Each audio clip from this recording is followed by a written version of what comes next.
Jesus Cristo é o Senhor no céu, na terra e debaixo da terra. Ele é santo. Que os habéis acercado al monte de Sion, a la ciudad del Dios vivo, Jerusalén la celestial, a la compañía de muchos millares de ángeles. Entonces, el pasaje que leímos en Primera de Juan nos habla del mundo y que el mundo entero está bajo el maligno. Podríamos decir que el mundo entero es la ciudad del maligno. Pero Hebreos nos habla de otra ciudad. ¿Cuál es la ciudad? La Nueva Jerusalén, que sería la ciudad de Dios. Entonces en la palabra encontramos dos ciudades. Entonces vamos a hablar un poco de esas dos ciudades y el trabajo de Dios con su pueblo. Podríamos decir de una manera muy resumida, leyéndolo ahí, si quieren conmigo, ahí en el capítulo 2, creo, de la misma epístola de Hebreos. Ahí en el verso 9 dice: pero vemos a aquel que fue hecho un poco menor que los ángeles, a Jesús, coronado de gloria y de honra a causa del padecimiento de la muerte, para que por la gracia de Dios gustase la muerte por todos, porque convenía aquel por cuya causa son todas las cosas y por quien todas las cosas subsisten, que habiendo de llevar muchos hijos a la gloria, perfeccionase por aflicciones al autor de la salvación de ellos. Entonces aquí el autor nos dice que el propósito de Cristo al morir es tomar unos hijos y llevarlos a la gloria.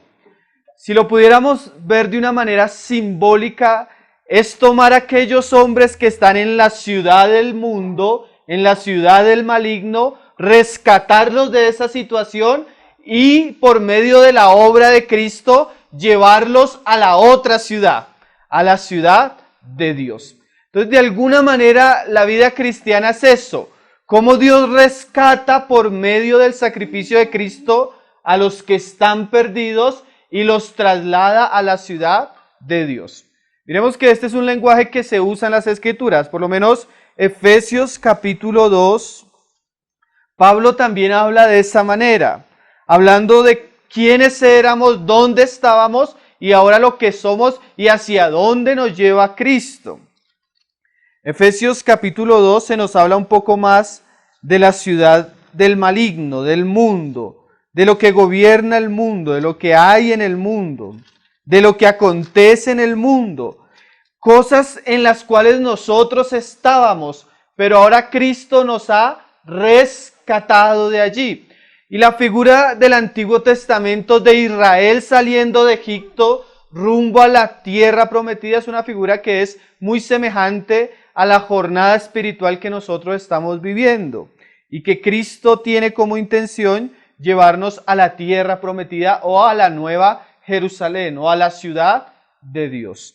Mira cómo dice Pablo ahí en el verso 1, Efesios 2, verso 1, dice: y Él os dio vida a vosotros, ¿cuándo?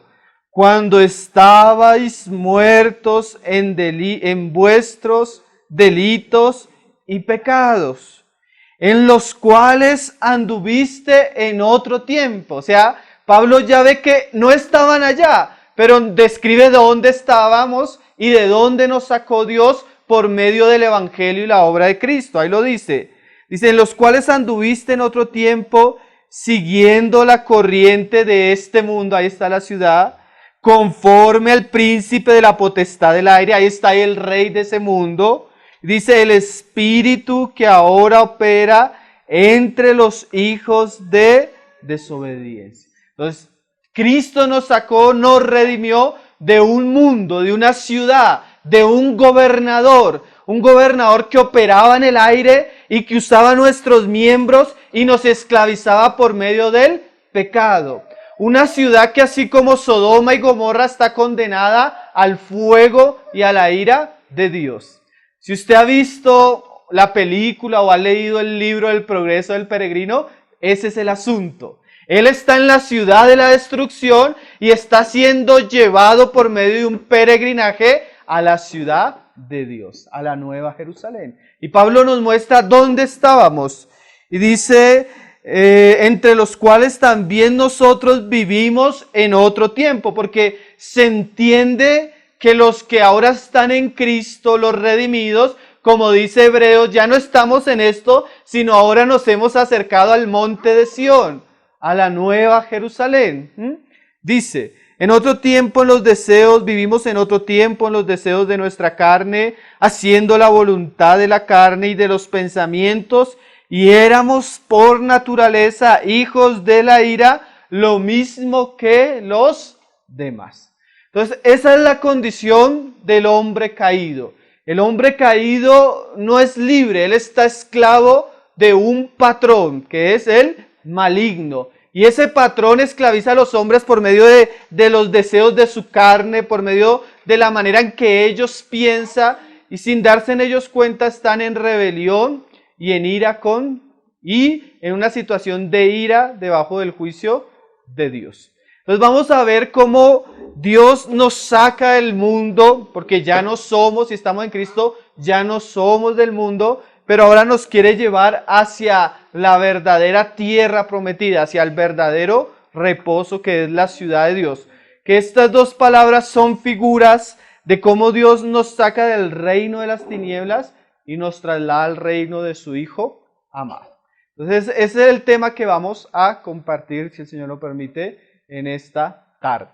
El peregrinaje de la ciudad o del mundo hacia la ciudad de Dios, la Nueva Jerusalén. Entonces vamos a usar como base los dos libros con los cuales comenzamos, la primera epístola de Juan y la epístola a los Hebreos, porque ambas cartas usan un lenguaje muy semejante al que estamos hablando y nos enseñan bastante.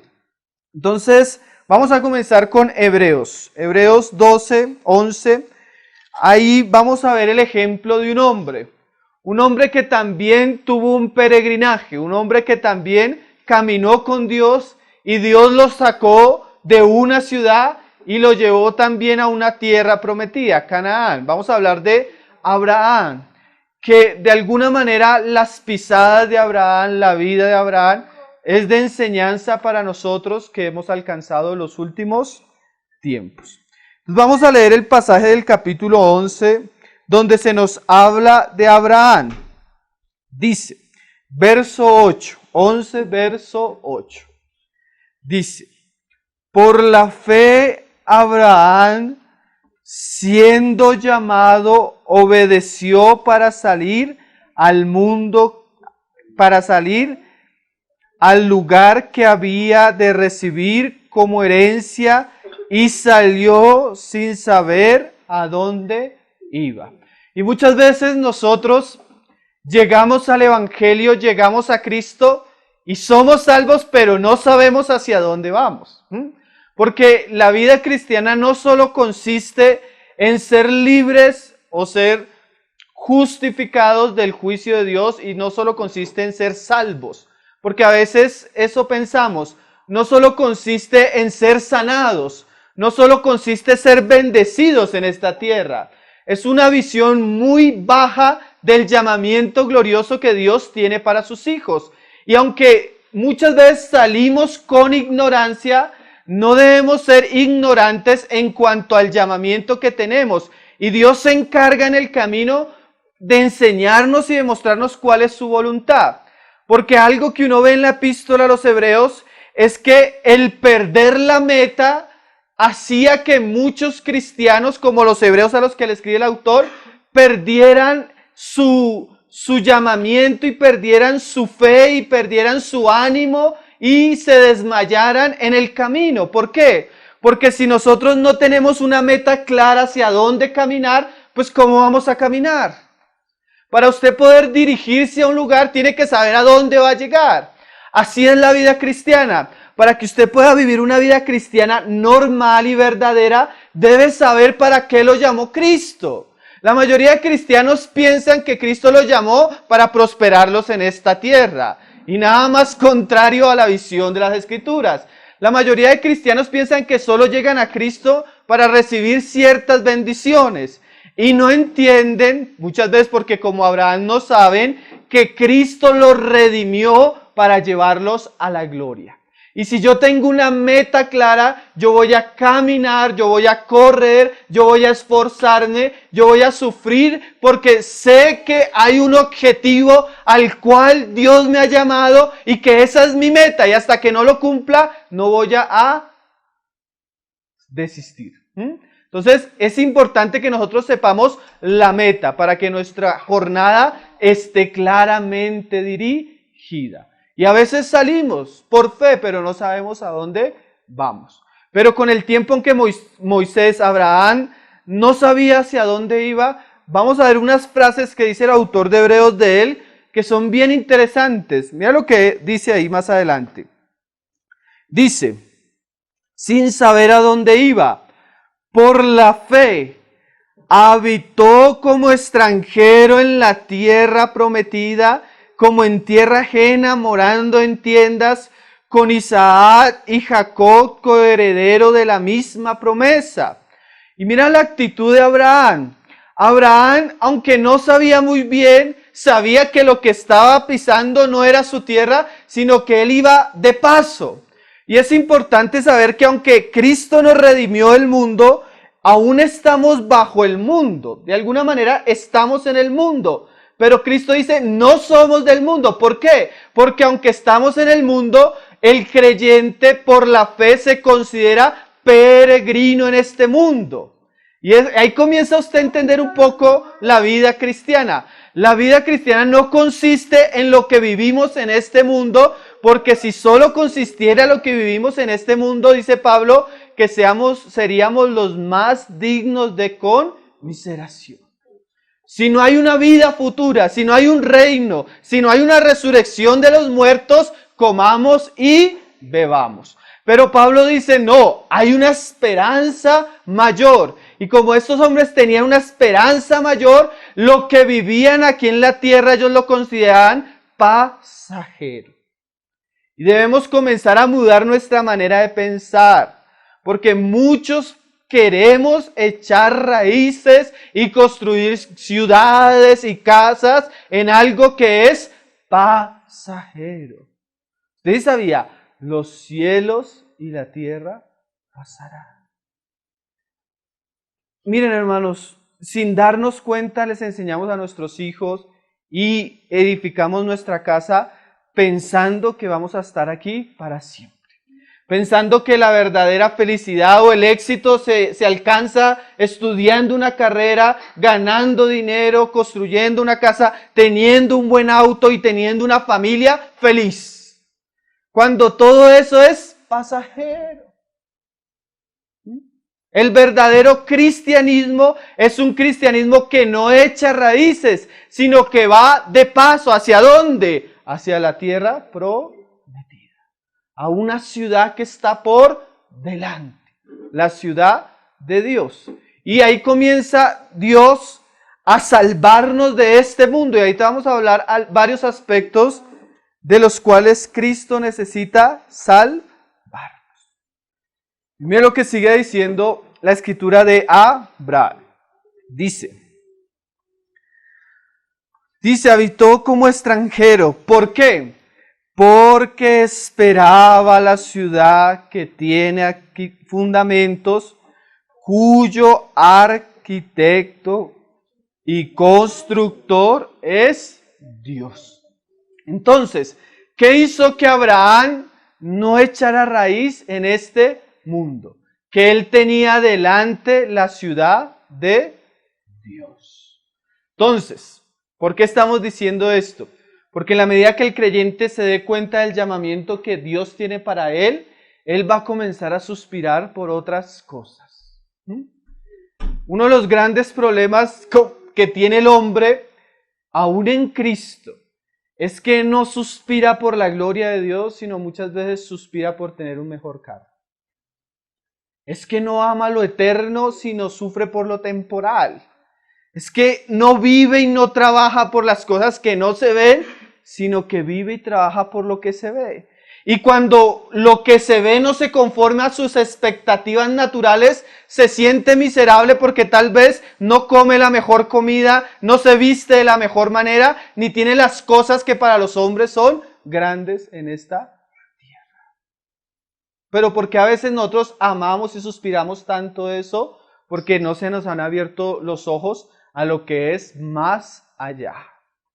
Necesitamos cristianos, hombres, mujeres, familias que vivan y se preparen para la eternidad como hacen los del mundo para prepararse para las cosas de este mundo.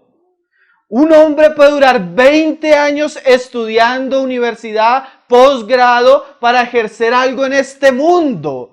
Así el creyente, como hace el del mundo, debería pasar 20, 30, 40 años, no para ser un gran cristiano aquí en la tierra, ni un gran predicador, sino porque él sabe que algún día va a estar en la presencia del Dios vivo.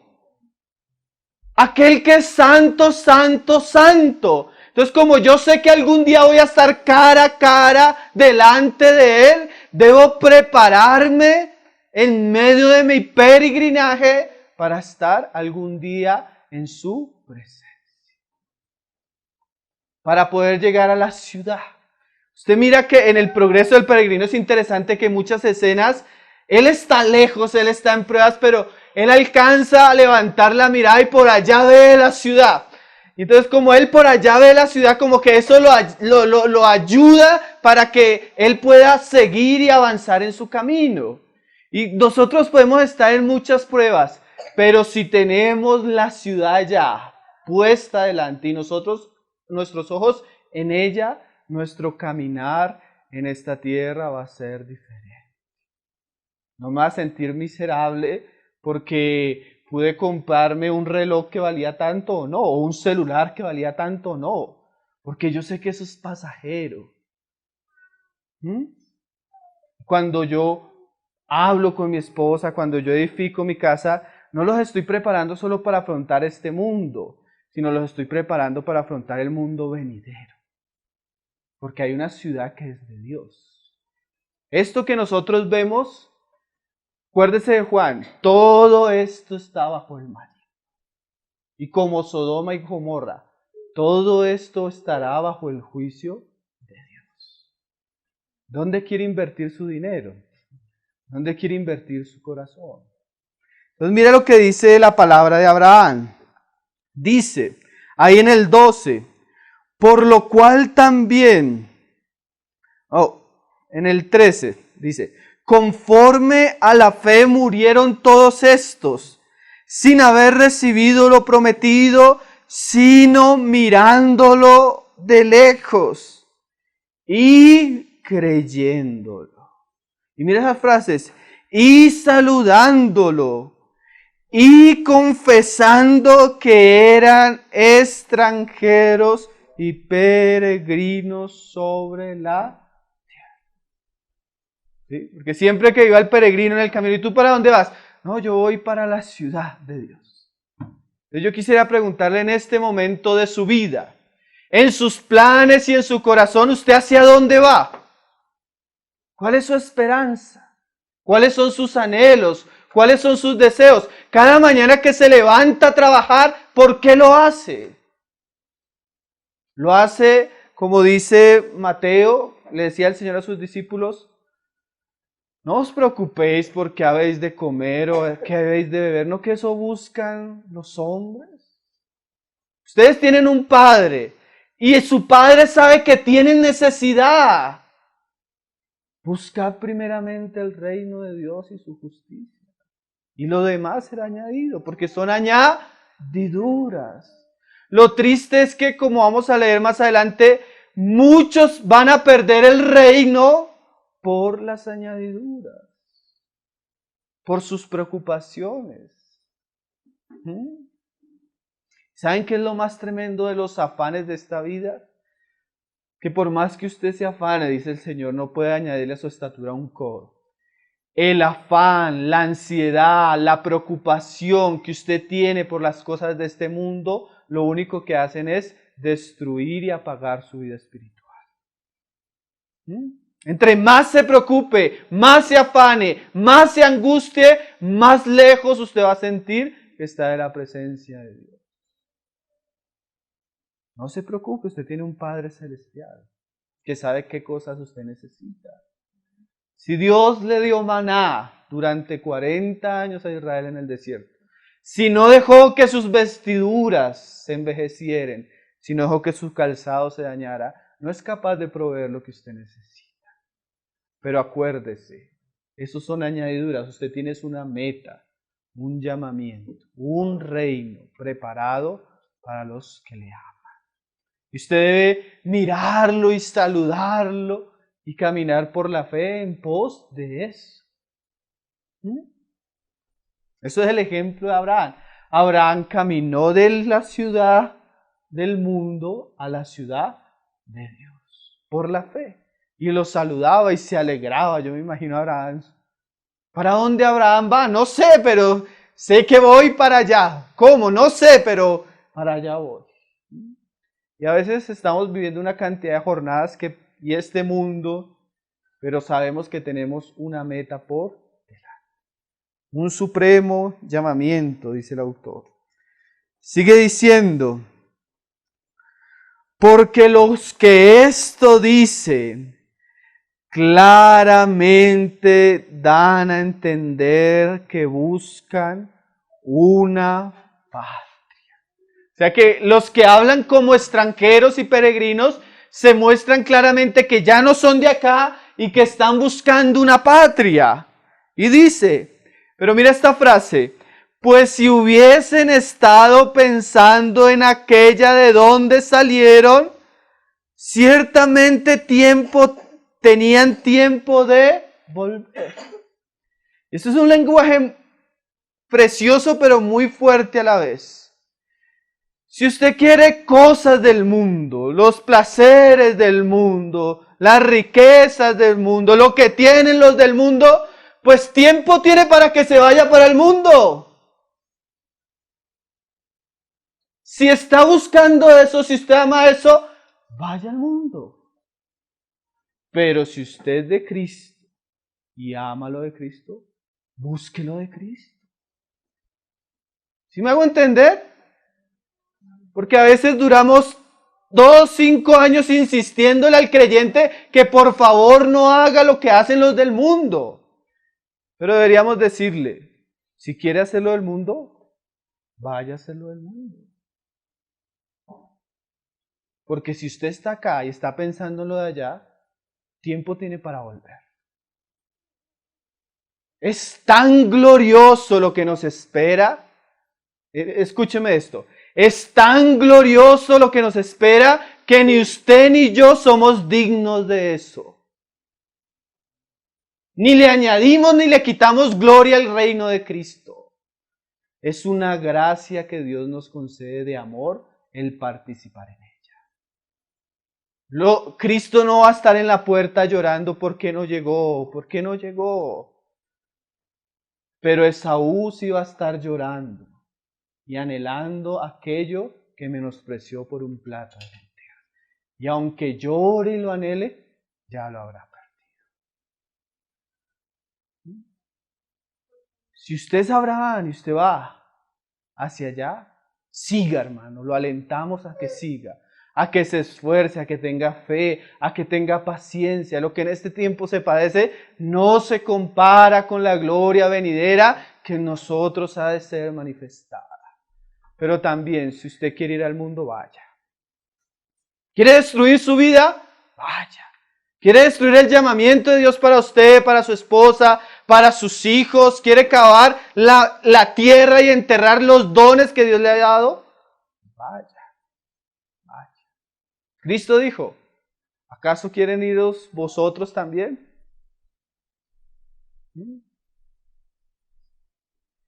¿Qué palabras, no? ¿Qué palabras? Tiempo tiene para volver, pero también tiene tiempo para continuar. Porque los que dicen esto claramente dan a entender que buscan una patria.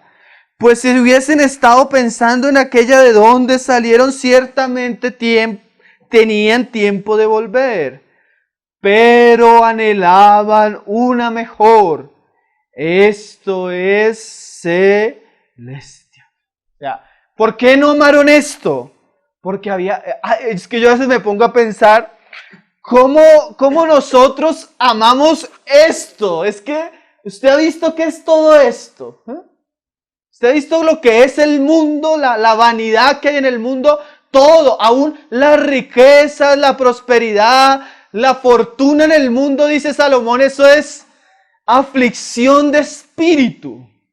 ¿Sí? Pregúntele a una persona que tenga empresas, que tenga negocio, a ver cuán bueno es tener tanto dinero.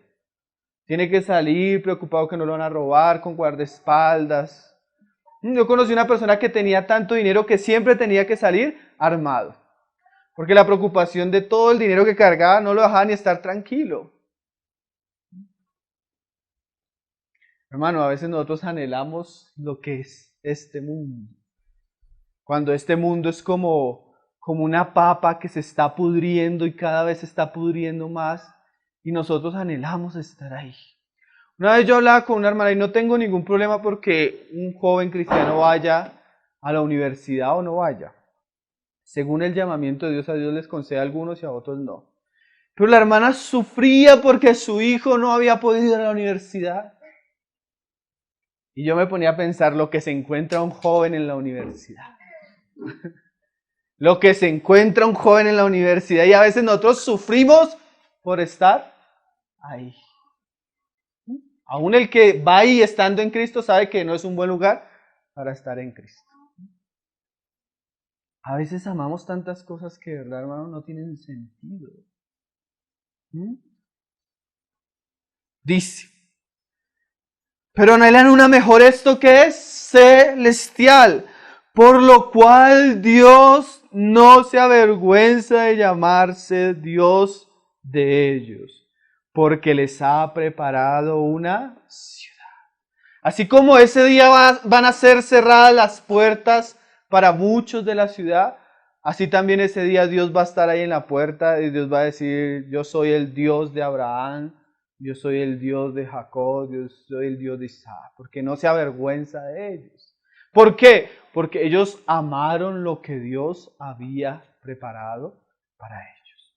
Vamos a mirar un poco lo que es el mundo. Ahí Primera de Juan nos explica un poco lo que es el mundo y la actitud que debe haber del creyente hacia eso. Primera de Juan capítulo 2, Juan habla de esto bastante.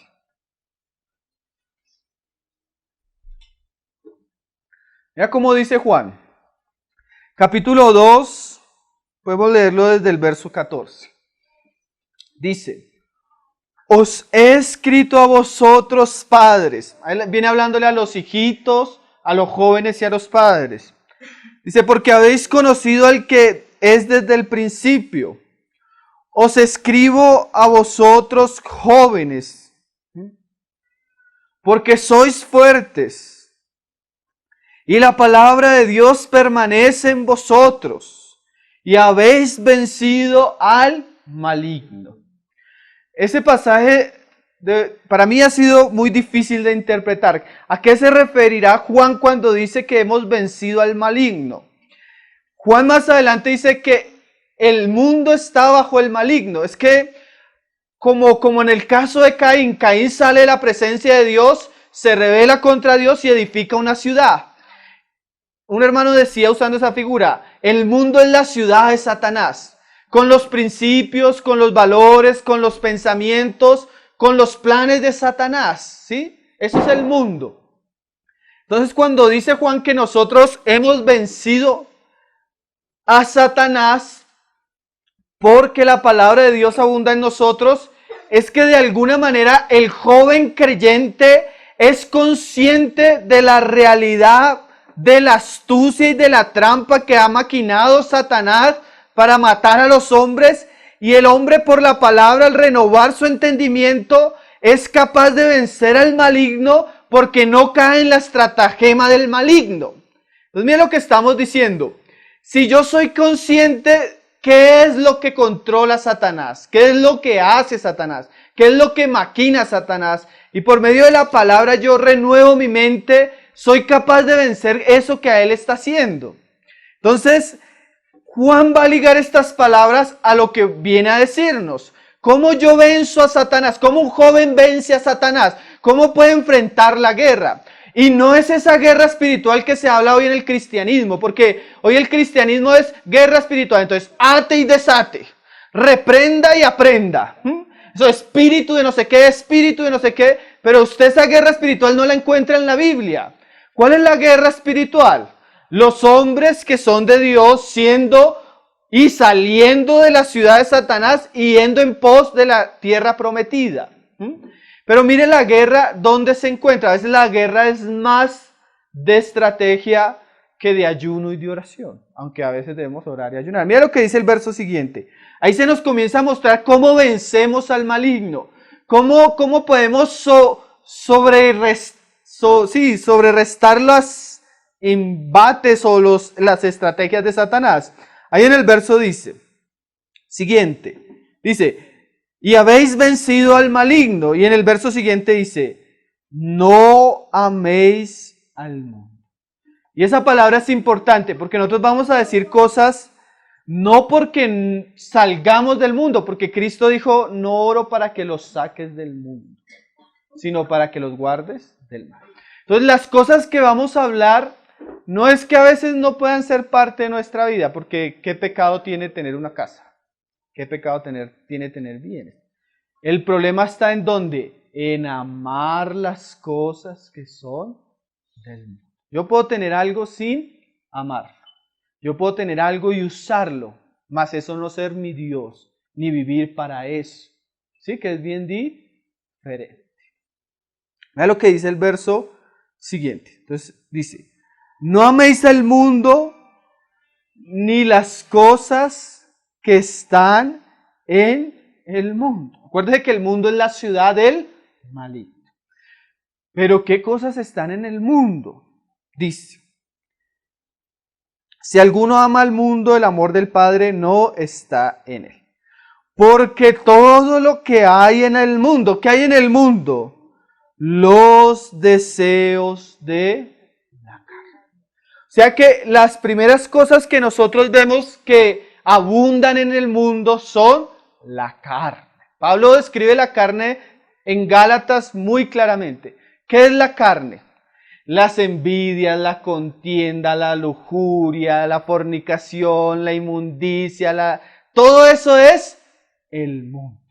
Es como si el mundo fuera no sé cómo se dice, donde hay cerdos, una porqueriza, una cochera, un chiquero donde el amo de esos animales les bota basura para que ellos se alimenten y sean felices. Eso es el mundo, un lugar donde abunda la provisión y las municiones, ¿para qué? Para nuestra carne. ¿Cómo así, hermano? Prenda las novelas. Envidia, contienda, celos, fornicación, adulterio, lascivia, inmundicia. ¿Qué es el mundo? Eso. O sea que Satanás maquina y usa todo a su alrededor para alimentar la carne de los hombres, porque inmediatamente él está alimentando el pecado de ellos, los está poniendo en una posición de juicio contra Dios.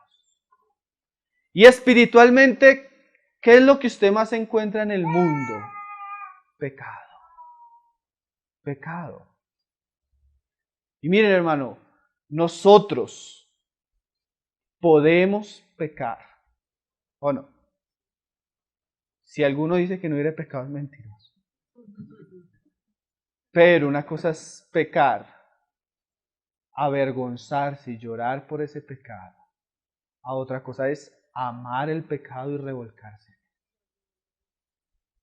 ¿Sí? Yo puedo tener un desliz, pero una cosa es amar eso y amar todo lo que está detrás de eso. ¿Sí? No es consecuente con nuestra fe que nosotros participemos y vivamos y toleremos cosas que son de la carne. Muchos cristianos deben abandonar su antigua vida, las cosas en las que ellos disfrutaban.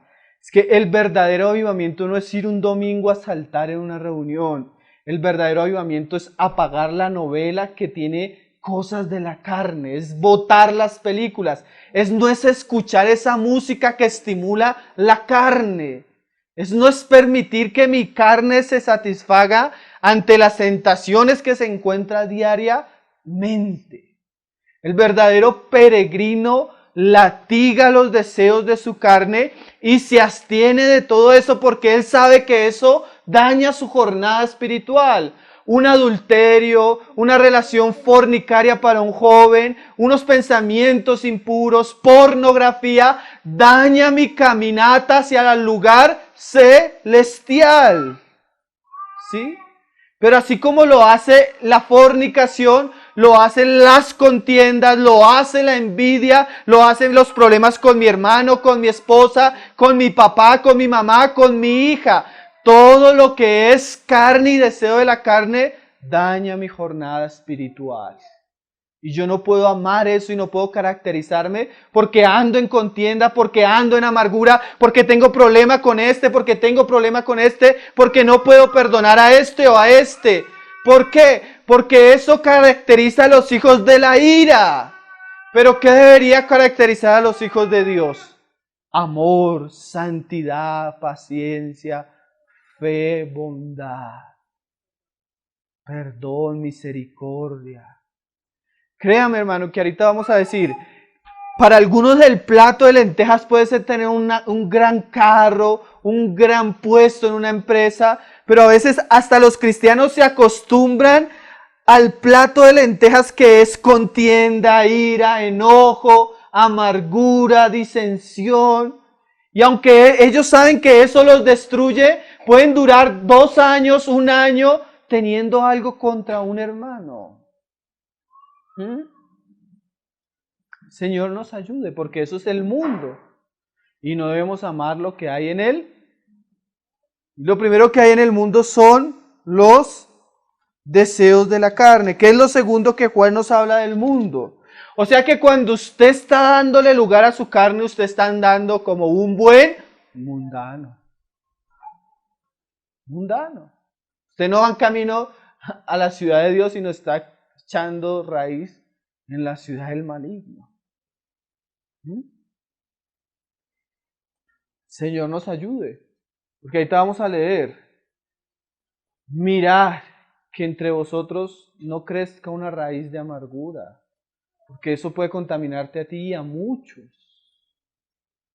La amargura, la carne, el problema es que hay cristianos que ya están en eso y comen de eso y se aman eso, viven para eso. Entonces necesitamos tener cuidado porque Satanás, ¿qué hace para destruir nuestra profesión o nuestra jornada espiritual? Carne, problemas, mujeres, pecado, borrachera, envidia, todo lo que es carne, él como que nos lo pone ahí para qué. Pero debemos tener cuidado porque nosotros somos y hemos sido llamados a ir a la gloria. ¿Qué es lo siguiente que Juan habla? Dice, los deseos de los ojos. Los deseos de los ojos habla de lo que veníamos diciendo, las cosas temporales. Porque las cosas que se ven son temporales, pero las que no se ven, ¿qué son? Eternas. Podríamos ver el caso de Moisés. No cierre ese pasaje y volvamos a Hebreos 11. Hebreos 11 nos habla el caso de un hombre que vivió viendo al invisible, no viendo las cosas que se ven. Mira lo que dice Moisés. Dice, en el versículo 24, 11:24, dice, por la fe Moisés, hecho ya grande, rehusó llamarse hijo de la hija de Faraón. Me póngase a pensar cómo era Moisés como hijo de la hija de Faraón. Trasladado a nuestro tiempo, Moisés era de las familias de más alta clase. Carro de Faraón, ropa de Faraón, comida de Faraón, restaurantes de Faraón, educación de Faraón, todo lo mejor para la hija de Faraón. Zapatos de la hija de Faraón, reloj de la hija de Faraón, todo lo que los hombres en esta vida desearían.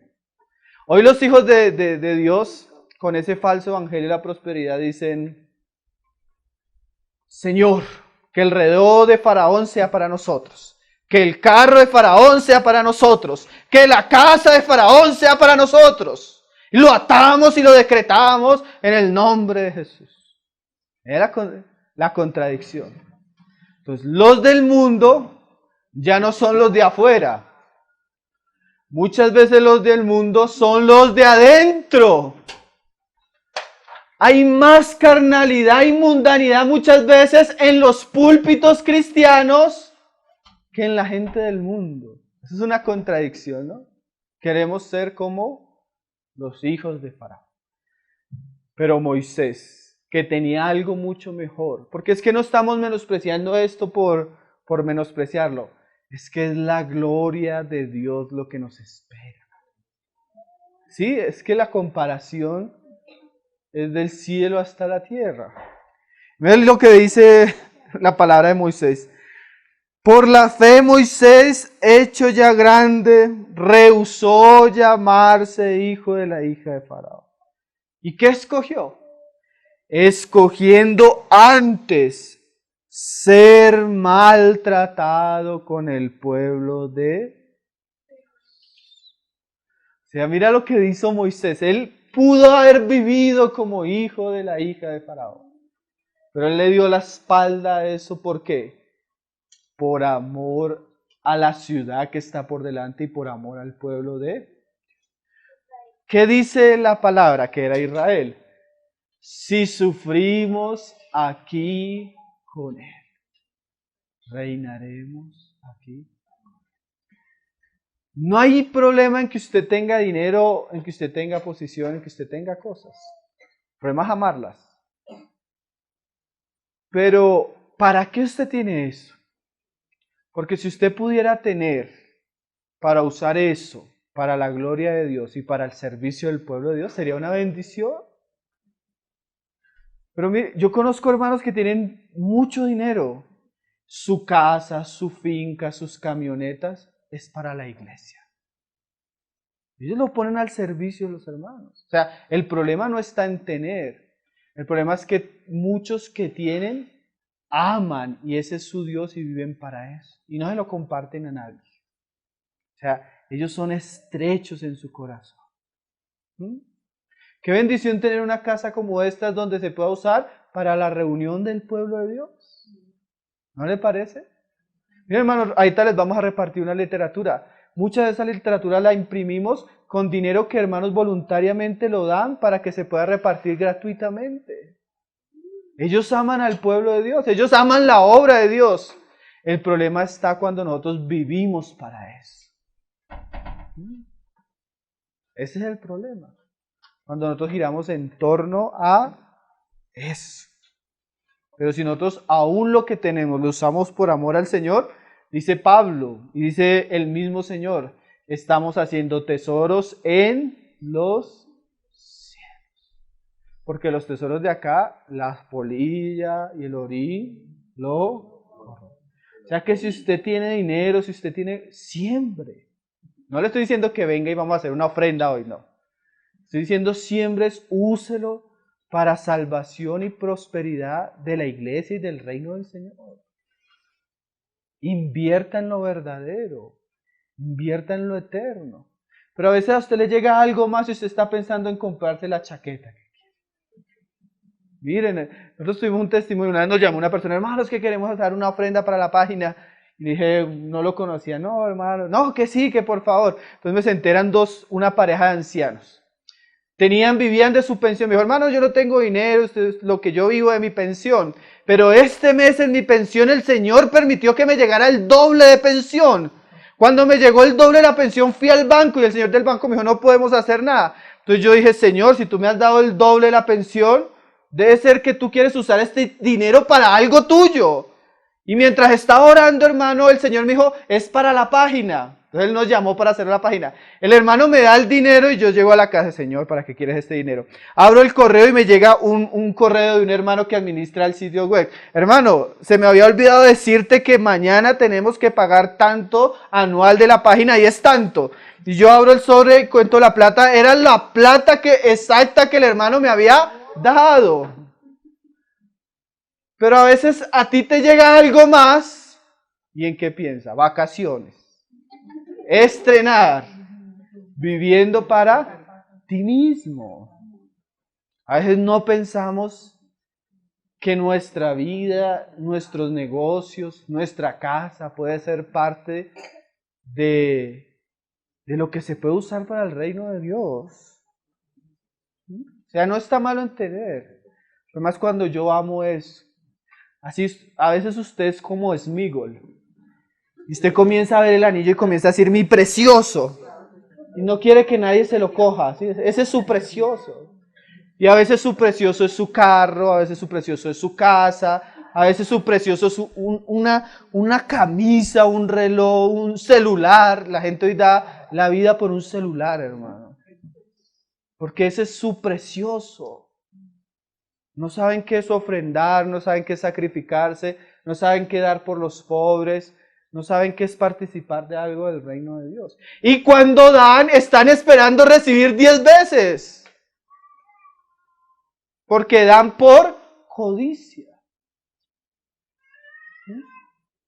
No por amor, sino porque el otro sinvergüenza le dice que si siembra tanto, va a recibir tanto. Esa es la única manera que los cristianos den. Porque entre nuestras iglesias donde no se predica ese evangelio, no se ofrenda. Y ahí dicen, hermanos, pero en otros lugares sí se ofrendan. Pero pregunte por qué se ofrenda. Porque muchos ofrendan queriendo tener más. Se ofrendan para ellos mismos, no para Dios. Como si fuera una pirámide donde usted pone tanto y recibe tanto. ¿Qué sigue diciendo? Dice en el 25 que gozar los deleites temporales del pecado, teniendo por mayores riquezas el vituperio de Cristo que los tesoros de los egipcios. Qué frase, hermano. Estos hombres tenían por riquezas los sufrimientos antes que los tesoros de los egipcios. Póngase usted a pensar esto. Esto fue una frase que yo escuché de Spurgeon, que a mí, creo que es de Spurgeon. Que cuando yo la escuché a mí esto me tocó el corazón. El hermano decía algo así. ¿Qué va a hablar usted el día que se encuentre en el cielo con Moisés? Y Moisés comienza a decir que sufrió, que pagó el precio, que soportó, que esto y que esto y que... ¿Qué va a hacer usted? ¿Mostrarle el celular? Muchos de los que estamos acá vamos a sentir vergüenza el día que estemos con Abraham, con Pablo, con Juan el Bautista, por la vida que ellos llevaron y por la vida que nosotros llevamos. Aunque sean salvos, muchos estarían más cómodos con los que se están perdiendo.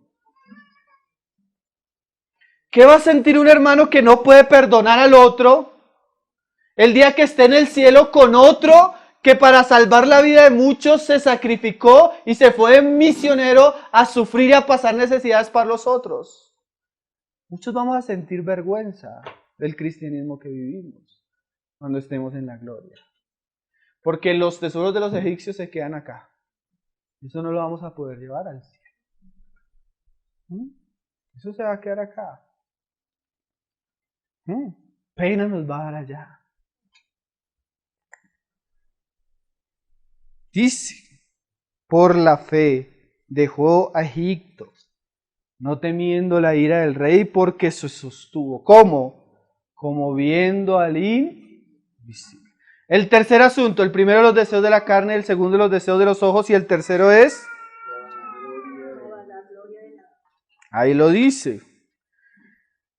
Dice, en el 2:16 de 1 de Juan, y la vanagloria de la vida. Miren, hermano, hay gente que no le importa, no son pecadores así en la carne, no son borrachos, no son adúlteros, no son fornicarios.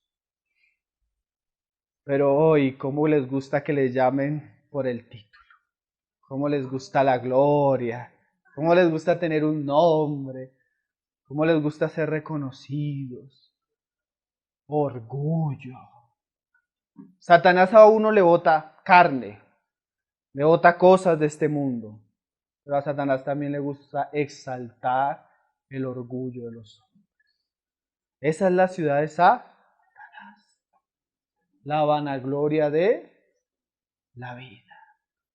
Nosotros necesitamos salir de ahí, hermano, salir de la carne, salir de lo temporal, salir del orgullo en pos de la ciudad de Dios. Terminamos leyendo unos pasajes. Hebreos 12. No vi a qué horas comencé. Yo digo que llevo como 15 minutos, ¿cierto? Como 15 minutos, 10. Hebreos 12. Estamos empezando. Hebreos 12. Ahora vamos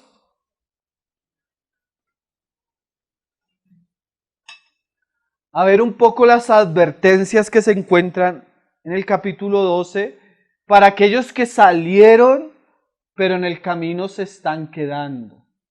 Porque eso suele suceder entre el pueblo de Dios. Sale un gran porcentaje. Imagínate, si usamos la figura de Egipto, ¿cuántos salieron? ¿10 millones de personas? ¿1 millón? 2 millones de personas. ¿Cuántos llegaron a la tierra prometida? 2. 2. Estos hebreos a los que le escribe el autor, usted puede leer en Hechos 3, 4, 5. Era una congregación de 8,000 miembros, por lo menos.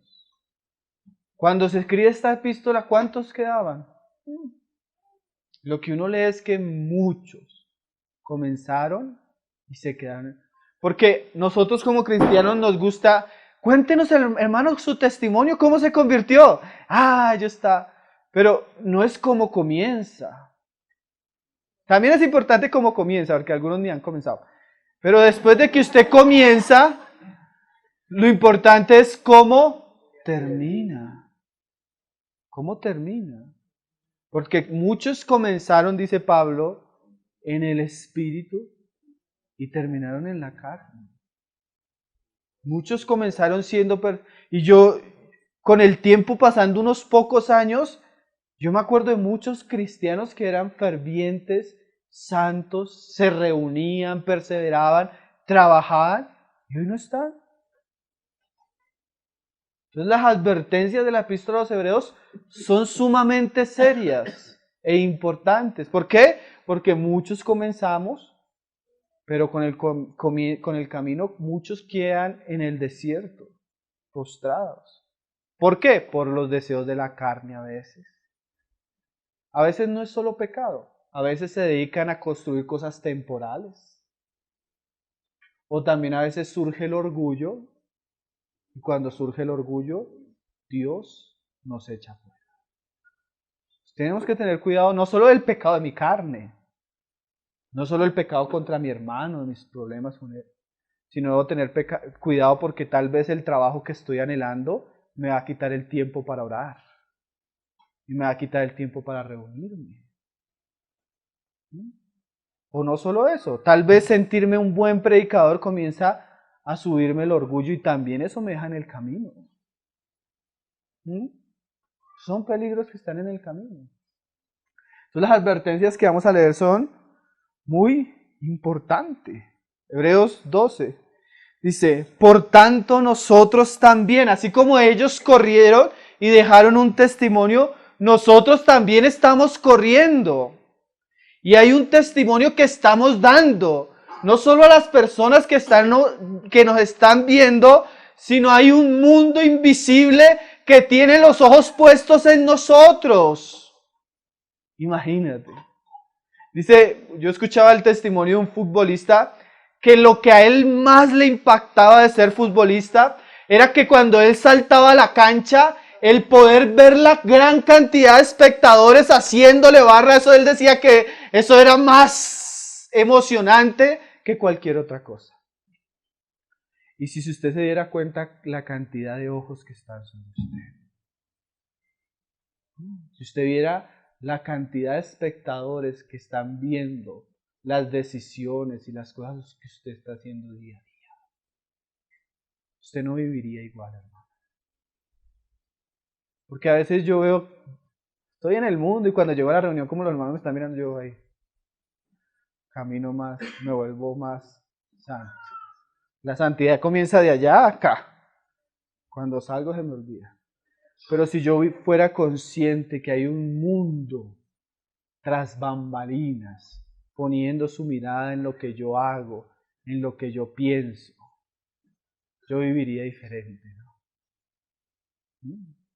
Usted a veces no le ha pasado, de pronto, que usted está haciendo algo y ve que un hermano lo ve o alguien lo ve y usted de una vez le da vergüenza. Pero esa misma vergüenza hace que usted ya no lo haga más, o por lo menos lo deje de hacer.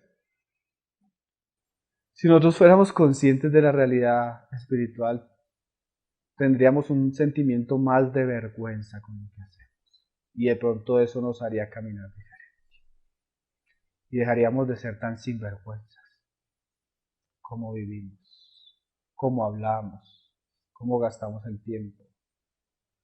Un día llegó una hermana a decirme, no, hermano, es que tengo un problema con la hermana. ¿Hace cuánto? Hace 3 meses. Y no le da vergüenza, le dije yo. No le da ni vergüenza contarme eso a mí. ¿Cómo va a tener un problema usted con su hermana hace 3 meses y no lo va a solucionar? No sea sinvergüenza.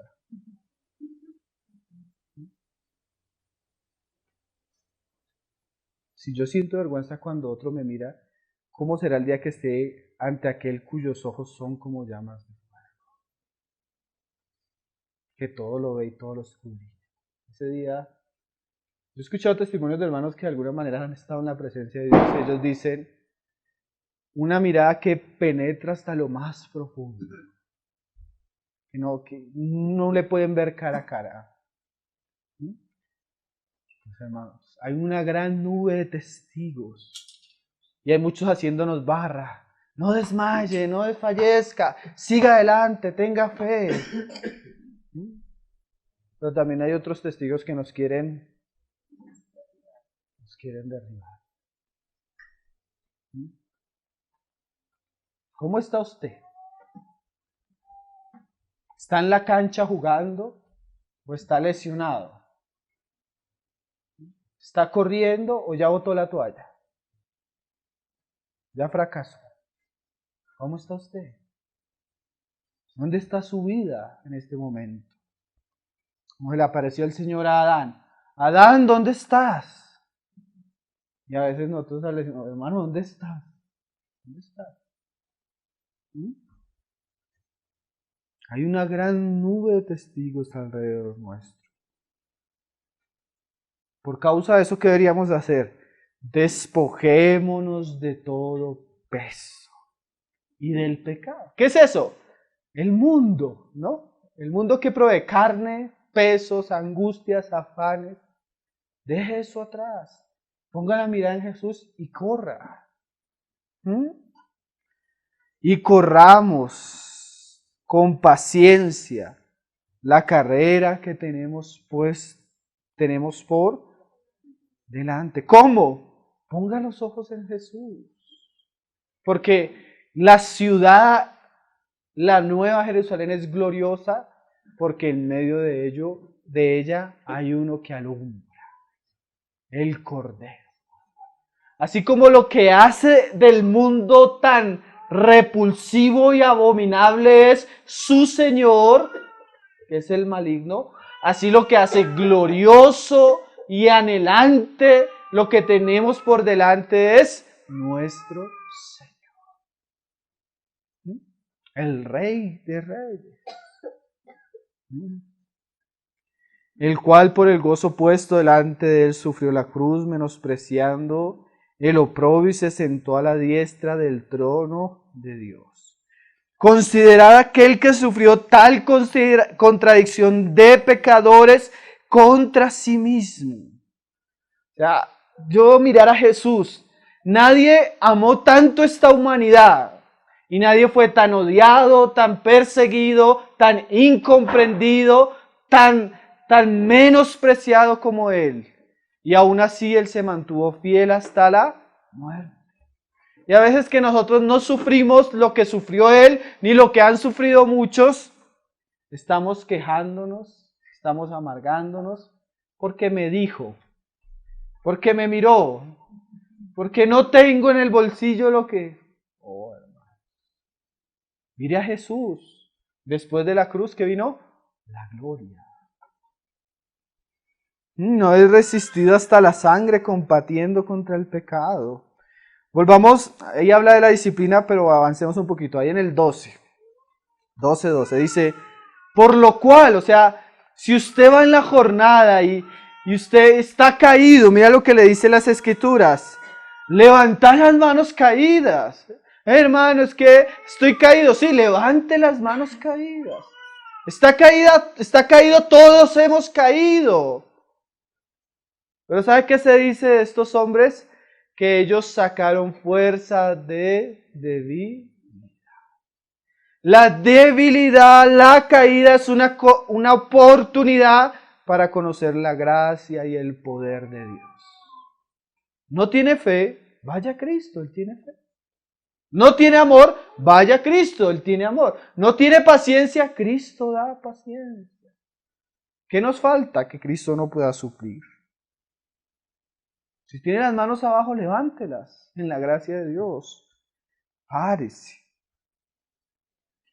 Y las rodillas paralizadas. Si no puede andar porque tiene las rodillas paralizadas, ¿qué dice la Escritura? Levántelas.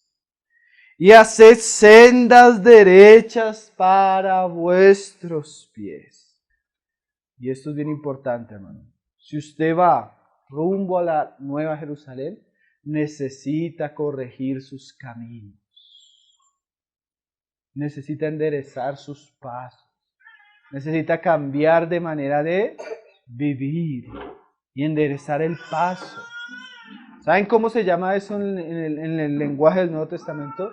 Arrepentirse. Muchos cristianos usamos la palabra arrepentimiento solo para la conversión. Pero arrepentimiento debe ser parte de nuestra vida. Yo debo cambiar mi manera de vivir. Yo debo cambiar mi manera de pensar. Yo debo cambiar las cosas que estoy haciendo, que yo me he dado cuenta que no son de la manera que debo hacerlas. ¿Para qué? Para que lo cojo no se salga del camino, sino que sea sanado. Pero nosotros a veces invertimos el proceso. Queremos ser sanados sin corregir el camino. Dios puede sanarlo, Dios puede fortalecerlo, pero Dios quiere que también usted enderece sus caminos. O se acostumbró a estar tirado, se acostumbró a estar paralizado, se acostumbró a estar en pecado. Porque eso es lo triste de algunas personas, no que hayan caído, sino que uno nota que ya están cómodas en su caída. No que yo no haya tenido un problema con fulano, no que yo haya caído en algo, no. El problema es que me caí y comencé a construir una casa ahí en el piso. Se quedó en la prueba, se quedó en la angustia, se quedó en la dificultad, se quedó en la amargura, se quedó en la incredulidad, se quedó en el pecado. Se acostumbró a estar ahí. Ese es el problema.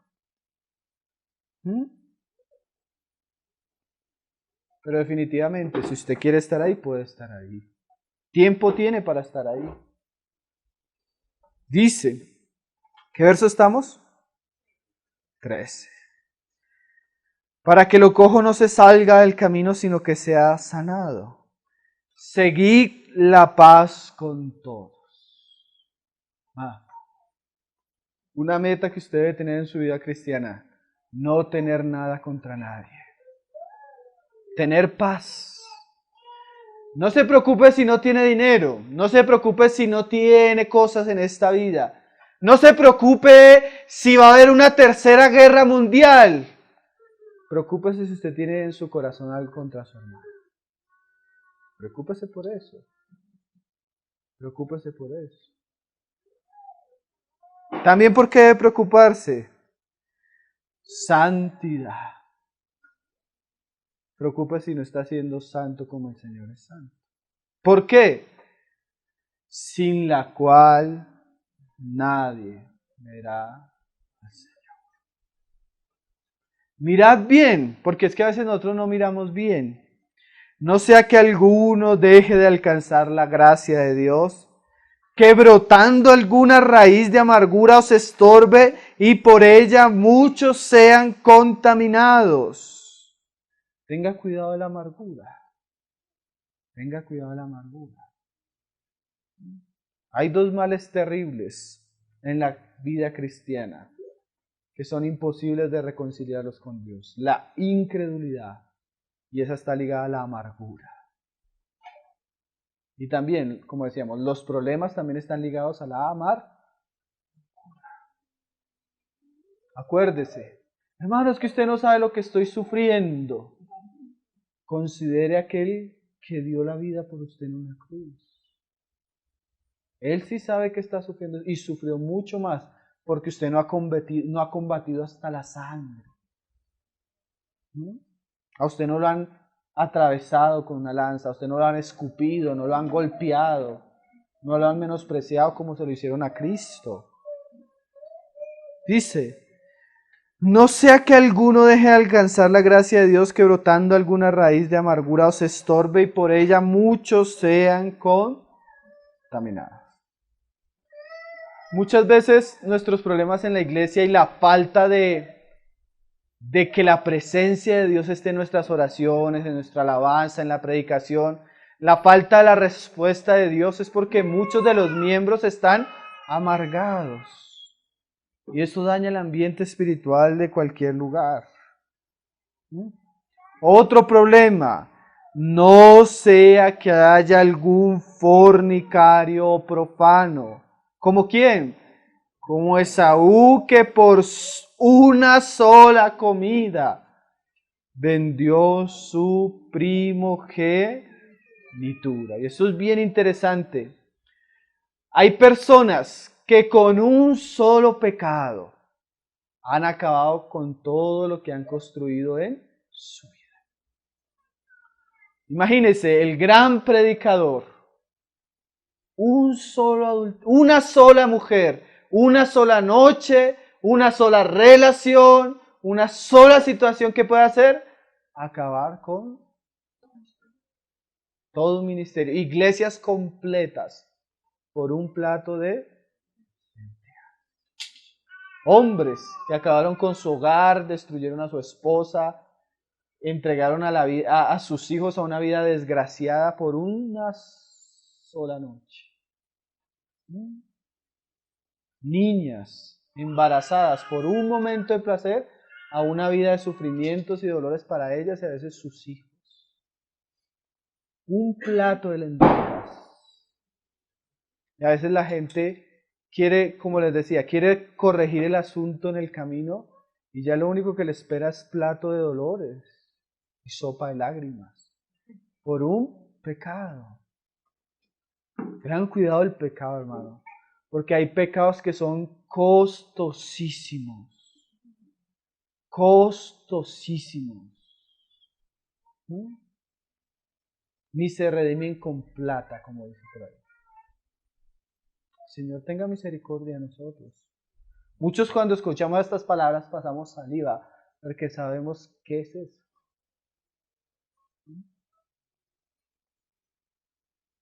No sea uno como Esaú, porque ya sabéis que aún después, deseando heredar la bendición, fue desechado. Y no hubo oportunidad para el arrepentimiento, aunque la procuró con lágrimas. Terminamos leyendo unos pasajes al final ahí del 12. Él da toda la descripción de la ciudad de Dios, del reino de Cristo. Y ahora dice ahí en el verso 26, la voz del cual conmovió entonces la tierra, pero ahora ha prometido diciendo, aún una vez, y no conmoveré solamente la tierra, sino también el cielo. Y esta frase, aún una vez, indica la remoción de las cosas movibles como cosas hechas para que queden las inconmovibles. O sea, que está quitando lo conmovible por dejarlo inconmovible. Está quitando lo temporal por dejarlo eterno. Está dejando lo que es del mundo y la ciudad de este mundo por dejar la ciudad de Dios. Y dice, así que, recibiendo nosotros un reino inconmovible, tengamos gratitud y mediante ella sirvamos a Dios, agradándole con temor y reverencia. Es como si estuviéramos terminando el libro de Proverbios o de Eclesiastés. ¿Cómo se sella el libro? Mire, el asunto es este. Teme a Jehová y guarda sus mandamientos. ¿Cuál es el fin de todo lo que hemos dicho? Que usted viva de una manera santa y reverente. ¿Como quién? Como aquel que ha de permanecer, como aquel que ha sido llamado a recibir un reino ¿Por qué? Porque nuestro Dios es fuego consumido. ¿Saben que usted no le puede acercar paja al fuego porque se la madera, heno? ¿Saben que este mundo está edificado sobre madera, heno y hojarasca? ¿Y saben que todo lo que usted tenga todavía de madera, heno y hojarasca va a ser quemado?